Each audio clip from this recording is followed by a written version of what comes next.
မိဥပဒေသားကိုအပြောနဲ့မဟုတ်အလုံးနဲ့အနိုင်ယူပြပါအပြောအတန်လို့အနိုင်ရတာကအရင်အနီးပိတ်ဆက်မှုကြီးကြောင့်ရခဲ့တဲ့အောင်မြင်မှုလိုပါပေးရတာနဲ့မတန်သလိုအချိန်ကြာမခံပါဘူးမလိုမုန်းထမ်းမှုမနာလိုဝင်တုံမှုစိတ်ပွဲမကြောက်မှုတွေကြောင့်စိတ်ပြောင်းသွားခဲ့ရင်ပဲသဲထဲရင်တော့ဖြစ်သွားတတ်ပါတယ်တကောတလေပြောတရားမလိုပဲအလုံးနဲ့တက်သေးပြပြီးအနိုင်ယူနိုင်မှအောင်မြင်မှုအစစ်ပါဒါကြောင့်ရှင်းပြမနေပါနဲ့လက်တွေ့တက်သေးပြလိုက်ပါဩဇာအာဏာရှင်ဝါရဲ့လောကမှာကျင်လည်ရပြီဆိုရင်တစ်ဖက်သားအပေါ်ရေရှည်မှာဘယ်လိုတက်ရောက်နိုင်စွမ်းရှိသလဲဆိုတဲ့အတိုင်းအတာကိုကြည့်ပြီးကိုရွှေဘက်တွေရဲ့အားသာတဲ့အားနည်းချက်တွေကိုသုံးသပ်စီစဉ်ရတယ်။ညင်းကိုပြောဆိုတဲ့အခါမျိုးဖြစ်စေကိုပြောချင်တဲ့အချက်ကိုလက်ခံပါအောင်ဖြစ်စေပြောဆိုဆက်ဆံတဲ့နေရာမှာကြုံတွေ့ရလိမ့်ရှိတဲ့အဓိကပြဿနာကကိုယ့်ရဲ့ညင်းချက်သို့မဟုတ်ကိုပြောလိုက်တဲ့စကားတွေကတစ်ဖက်သားအပေါ်နှလုံးနိုင်မှုရှိမရှိမသိနိုင်တာပဲဖြစ်ပါတယ်။တစ်ဖက်လူကကိုပြောတာတွေကိုလူမှုဆက်ဆံရေးအရာဟန်ဆောင်ပြီးလက်ခံတယ်လို့ကောင်းချင်းပြပေမဲ့တကယ်တမ်းသူတို့ရင်ထဲမှာလက်မခံနိုင်ပဲဆက်ကျင်နေတာမျိုးတွေဖြစ်နေတတ်တယ်။ဒါမှမဟုတ်ကိုပြောလိုက်တဲ့စကားတွေထဲမှာတစ်ဖက်သားကိုတိကျနာကျင်စေတဲ့စကားတွေအကြောင်းအရာတွေပါကောင်းပါသွားနိုင်တယ်။မရည်ရွယ်ပါပဲစော်ကားတယ်လို့မျိုးတွေဖြစ်ကောင်းလဲဖြစ်သွားနိုင်ပါတယ်။စိတ်ခံစားချက်စိတ်နေစိတ်ထားအလိုက်စကားလုံးတွေဆိုတာကအတိတ်ပဲအမျိုးမျိုးကိုကောက်ယူလို့ရပါတယ်။စကားရဲ့အရသာကောင်းတယ်လို့ထင်ရပေမဲ့စကားလုံးတွေရဲ့အတိတ်အနက်ကစိတ်ခံစားချက်အလိုက်အတိတ်ပဲအမျိုးမျိုးဖြစ်သွားတတ်ပါတယ်။အစပိုင်းမှာတော့တစ်ဖက်လူပြောလိုက်တဲ့စကားကိုနားရမိပြီးလက်ခံတယ်လို့ရှိနေပေမဲ့ကိုယ်အတွင်းနဲ့ကိုပြန်စဉ်းစားပြီးတော့မှမဟုတ်သေးပါဘူးလေဆိုပြီးအတွေးများစွာနဲ့ငကိုလက်ခံထားတဲ့အတွေးဟောင်းကိုပဲပြန်လက်ခံပြီးသွားတာမျိုးဖြစ်တတ်ပါတယ်။စကားဆိုတာကပြောကောင်းတဲ့လောက်တန်ဖိုးရှိခြင်းမှရှိတာပါ။ဘယ်သူမှဆိုညင်းကုန်ရတိုင်းကိုလက်ခံထားတဲ့ရှုထောင့်နဲ့အယူအဆကိုအတင်းအကျပ်ပိတ်စီးကာကွယ်ခုခံပြောဆိုရမှာပါပဲ။တမန်ကျမ်းစာလာကျမ်းထွက်တွေကိုအမှန်တရားအဖြစ်နဲ့ကိုကပြောခြင်းပြောရကြသလိုကိုယ်တိုင်တော့မရင်မရမသေးချာတဲ့ကြာဘူးနာဝချက်လက်တွေကိုတဲ့တဲ့တာကထားပြီးကိုယ့်ယူဆခိုင်မာရေးအတွက်အတင်းအကျပ်အယုံသွင်းတတ်ကြပါတယ်။လေပေါ်နိုင်တိုင်းလက်ခံရမှာလားစကားပြောတဲ့အလုံးနဲ့ရလတ်တွေကသာ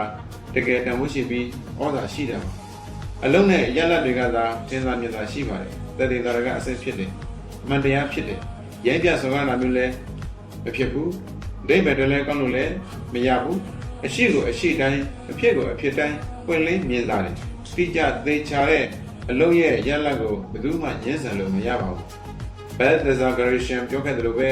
မှန်တရားဆိုတာမြင်နိုင်တယ်။ကြောက်ရွံ့လို့လည်းမဖြစ်ဘူး။ဥရောပအတွက်ဘိသုကာပညာလောကမှာ Renaissance ခေတ်အတွင်းပေါ်ပေါက်ခဲ့တဲ့ပညာရှင်တွေအများကြီးရှိခဲ့ပါတယ်။အင်္ဂလန်အတွက်ဆိုရင် Sir Christopher Wren ကရှေးဦးခေတ်ကပညာရှင်လို့ဆိုနိုင်ပါတယ်။ Christopher Wren ဟာဘိသုကာပညာရဲ့အပြင်သင်္ချာပညာ၊နက္ခဏ္ဍဗေဒပညာ၊ရူပဗေဒပညာ၊ဇီဝကမ္မဗေဒပညာစတဲ့အခြားသိပ္ပံပညာရပ်တွေမှာလည်းထူးချော်ပြောင်းလဲသူတို့ဖြစ်ပါတယ်။အင်္ဂလန်သမိုင်းမှာအထင်ကြီးဖြစ်ဆုံးအကျော်ကြားဆုံးလူသိထင်ရှားလေးစားခံရပြီးဘိသုကာပညာရပ်မှာဆရာတစုအဖြစ်သတ်မှတ်ခံရပေမဲ့ Christopher Wren ရဲ့အသိမိတ်ဆွေလုပ်ငန်းဖောက်သည်တွေကြားမှာတော့သူဟာလုပ်ငန်းပြီးစီးထားတဲ့ဘိသုကာလက်ရဒီဇိုင်းတွေကိုတော့မထင်ရင်မထင်သလိုပြောင်းချင်ရင်ပြောင်းလဲပြတတ်တဲ့စိတ်အပြောင်းလဲလွယ်သူ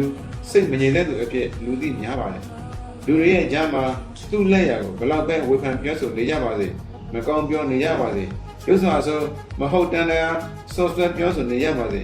ခရစ်စတိုဖာဟာဘယ်တော့မှတံပြန်ဆက်ကြတာမျိုးမလုပ်တယ်လို့ခုခံကောက်ပြောဆိုညှင်းကုန်တာမျိုးလည်းမရှိခဲ့ပါဘူးအဲ့ဒီအစားခိုင်မာတဲ့လုံရက်နှုံးတစ်ဖက်အကျိုးရှိမဲ့စွမ်းဆောင်ရည်ရလဒ်တွေနဲ့သာတုတ်ပြန်ဖြည့်ရှင်းတတ်သူမျိုးဖြစ်ပါတယ်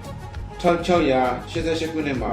Westminster မြို့ရဲ့မြို့တော်ခန်းမကြီးအတွက်ဘိသုကာဒီဇိုင်းရေးဆွဲပြီးတိစောက်ပေးဖို့ Christopher တော်ရွေခဲ့ပါလုပ်ငန်းတွေပြီးစီးခါနီးမှာ Christopher ရဲ့လက်ရာကိုမြို့တော်ကဘဝမကြပဲစစ်ကူနေခဲ့ပါတယ်အကြောင်းကမြို့တော်ရဲ့အမြင်မှာ Christopher ရဲ့လက်ရာနဲ့တိစောက်ထားတဲ့ဒုတိယထပ်ဒီဇိုင်းကအကြောင်းမျိုးမျိုးကြောင့်ပြိုကျနေပြီးပထမထပ်ရုပ်ခန်းမှာရုံးထိုင်ရမှာဖြစ်တဲ့အတွက်တိုက်ပွဲမိပြီးလေမော်ကိုစိုးရိမ်နေလို့ပါဒါကြောင့်စိတ်ချသွားရအောင်ဆိုပြီးအခန်းကြောက်တိုင်နှစ်ခုစီအပေါ်ထက်ပေးဖို့ Christopher ကိုတောင်းဆိုခဲ့ပါတယ် Christopher ရောအဆောက်အဦကိုတာဝန်ယူဆောင်ပေးခဲ့ကြတဲ့အခြားအင်ဂျင်နီယာတွေရောအားလုံးအနေနဲ့မြို့တော်တောင်းဆိုတဲ့တိုင်ပိုတွေကိုမလိုအပ်မှန်းသိကြပေမဲ့စစ်ကြည်နဲ့တွားရင်ပြီးရောဆိုပြီးထပ်ပေးလိုက်ပါတယ်မြို့တော်ခမ်းမကြီးမောမှန်ပြင်ဆင်ရေးလုပ်တဲ့အခါကျမှ Christopher ထောင်ပေးထားခဲ့တဲ့တိုင်တွေကမျက်နှာကျက်နဲ့တောင်မထိပဲဒီအတိုင်းထောက်ထားတာမှသိခဲ့ရတာပါခရစ်စတိုဖာအနေနဲ့သူ့ဘိသုကာလက်ရဟာ မြို့တော်တောင်းဆိုထားသလိုတောက်တိုင်မလိုဘဲနဲ့ကိုခိုက်ခတ်မှန်းပညာရှင်ပိသားစွာလက်တွေလုံးနိုင်ခဲ့တယ်လို့မြို့တော်လည်းသူ့စိတ်သောကအတွက်သက်သာရခဲ့ပါတယ်ဒီနေရာမှာအထူးမှန်သားဖို့လိုအပ်တဲ့အချက်ကလောက်ရနဲ့သာသက်သေပြပါဆိုတိုင်းတစ်ဖက်လူရဲ့လက်ခံမှုကိုတမင်ဆက်ကျင်တယ်လို့မျိုးကိုယ့်ဘက်ကဖိအားမပေးမိပါစေနဲ့ကိုယ်စွမ်းဆောင်မှုနဲ့ရန်လက်တွေကတစ်ဖက်သားရဲ့လက်ခံနိုင်မှုအတိုင်းအတာအတွင်းရှိနေပါစေအဲဒီလိုပဲတစ်ဖက်သားရဲ့စိတ်ခံစားခြင်းနဲ့စိတ်အလိုရှိမှုကိုပိတ်ပင်တယ်လို့မျိုးလုံးဝမဖြစ်ပါစေနဲ့အထူးပြုစိုက်ပါဘလို့နေနှစ်ဦးနှစ်ဖက်အစဉ်ပြင်မဲ့အနေထားတစ်ခုဖန်တီးတတ်ဖို့လိုအပ်ပါတယ်ဒါဆိုရင်ညံခုံပြီးအနံယူရတာတဲ့ပိုထူးပိုသာတဲ့အနေထားနဲ့တစ်ဖက်သားပေါ်နှမ်းမုန်းနိုင်မှာဖြစ်ပါတယ်ဩဇာအာဏာရှိဝါရနိုင်ဖို့ကြိုးစားတိုင်းအမြဲမှန်သားထားပါဘယ်တော့မှဓာတ်ရိုက်နည်းနဲ့မလုပ်ဘဲတွဲဝိုက်နည်းနဲ့အပိုင်သိမ်းပါရန်သူကိုညံနဲ့ရှင်ပြပြီးရွေးချယ်ပါတစ်ဖက်သားရဲ့ညံရီအစစ်တမ်းအလိုက်မီနံရုံလောက်အတိုင်းအလာနဲ့ရှင်ပြန်ရေးဆိုင်ပါသူ့ထက်သားတိုင်းမကောင်းပါဘူးရံမှန်ရကားမှာသူ့ကြိုက်လိုက်ပြီးကိုယ်အကျင့်ဖြစ်အောင်ပုံဖော်လို့ရပါတယ်တချို့အခြေအနေတွေအနေထားတွေမှာကိုယ့်အယူအဆလက်ခံလာအောင်တစ်ဖက်လူရဲ့အကြက်ကိုလိုက်ဆောင်နေစရာမလိုအောင်တတိတာကထုတ်ပြစရာမလိုပဲအခြေတစ်ခုစောင့်လိုက်ရုံနဲ့ကိုယ့်အယူအဆမှန်ကန်ကြောင်းသိအောင်လုပ်လို့ရပါတယ်အရေးချင်းဆိုတာပြတိုင်းမကောင်းသလိုရှုတိုင်းလည်းမဖြစ်ပါဘူးလိုရင်တော့မလိုရင်လက်လျူရှုထားလိုက်တာနဲ့တင်အလုပ်ကိစ္စကပြီးပြတ်နေပါတယ်ရင်းကိုချင်းဆိုတာကစီစွန်းလိုပဲ